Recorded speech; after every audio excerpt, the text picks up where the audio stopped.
என்ன காரணம் அப்படின்னா, இப்போ 3 அலைன்ஸ் ஃபார்ம் பண்ணி இருக்கிறப்போ அந்த ஓட்டு வந்து ஷேர் வந்து எப்படி போகும்னு கணிக்கவே முடியாது. அது எப்படி வேணால் போகலாம்.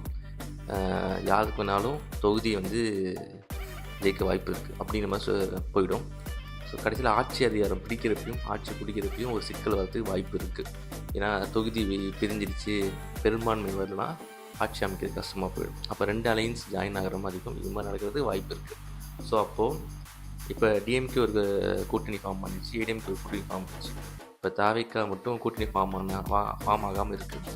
தாவேக்கா கூட்டணி ஃபார்ம் பண்ணுறதுக்கு அவ்வளோ முயற்சிகள் பண்ணிட்டு தான் இருக்காங்க. காங்கிரஸ் கிட்டையும் சரி, தேமுதிக சரி, ராமதாஸ் அவர்களும் சரி, பேச்சுவார்த்தை போயிட்டு தான் இருக்குது.